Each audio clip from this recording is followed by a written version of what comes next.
Hello every one, welcome to my channel. நீங்கள் நல்ல ஃப்ளூயண்ட்டாக English பேசணும்னு நினச்சிங்கன்னா உங்கள் டெய்லி லைஃப்பில் யூஸ் பண்ணக்கூடிய நிறைய வேர்ட்ஸ் அண்ட் சென்டென்சஸ் தெரிஞ்சுக்கோங்க. அப்போ தான் உங்களுக்கு ஒரு கான்ஃபிடென்ட் லெவல் இன்க்ரீஸ் ஆகும்.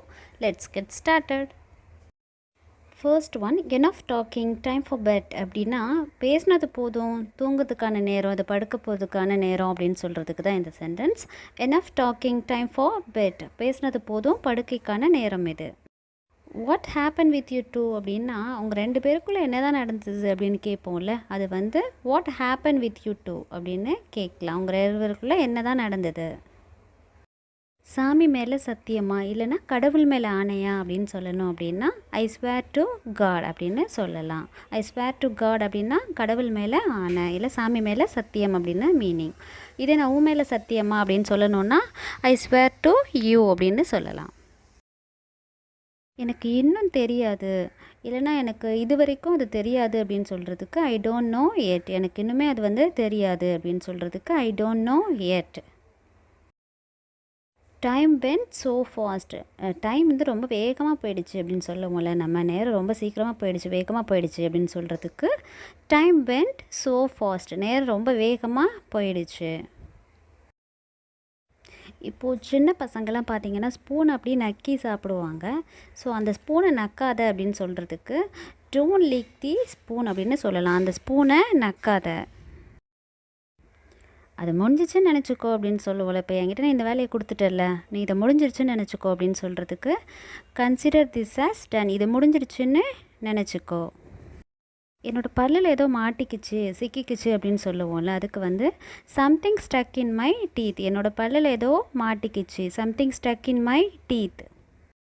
இப்போது ஃபார் எக்ஸாம்பிள் ஓடி பிடிச்செல்லாம் விளையாடுறோன்னு வச்சுக்கோங்களேன், உன்னால் என்னை பிடிக்கவே முடியாது, நீ எப்போயுமே என்னை பிடிக்க மாட்டே அப்படின்னு சொல்கிறதுக்கு you will never catch me, நீ எப்போவுமே என்னை பிடிக்க மாட்டே, you will never catch me அப்படின்னு சொல்லலாம்.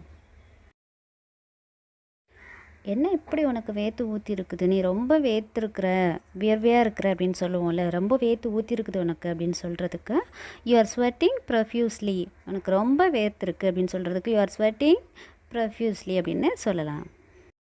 ஸ்டீல் ஆல் யூ வாண்ட் அப்படின்னா உனக்கு வேணுன்றதை நீ திருடு அப்படின்னு சொல்கிறதுக்கு ஸ்டீல் ஆல் யூ வாண்ட், உனக்கு வேணுன்றதை திருடு. டோன்ட் சே எ வேர்ட், ஒரு வார்த்தை கூட சொல்லாத, எனக்கு எல்லாமே தெரியும், நீ ஒரு வார்த்தை கூட சொல்லாத அப்படின்னு சொல்லுவோம்ல, அதுக்கு வந்து டோன்ட் சே எ வேர்ட், ஒரு வார்த்தை கூட சொல்லாத. பி கிளியர் அப்படின்னா தெளிவாக இரு அப்படின்னு சொல்கிறதுக்கு பி கிளியர். இப்போ தெளிவாக நில்லு, நீ உன் பக்கத்தில் எல்லாம் கரெக்டாக இருக்குன்னா நீ தெளிவாக நில்லு அப்படின்னு சொல்லுவோம்ல, அதுக்கு வந்து ஸ்டாண்ட் கிளியர் அப்படின்னு சொல்லலாம். தெளிவாக நில்லு அப்படின்னு சொல்கிறதுக்கு ஸ்டாண்ட் கிளியர் அப்படின்னு சொல்லலாம். பி கிளியர் அப்படின்னா தெளிவாக இரு.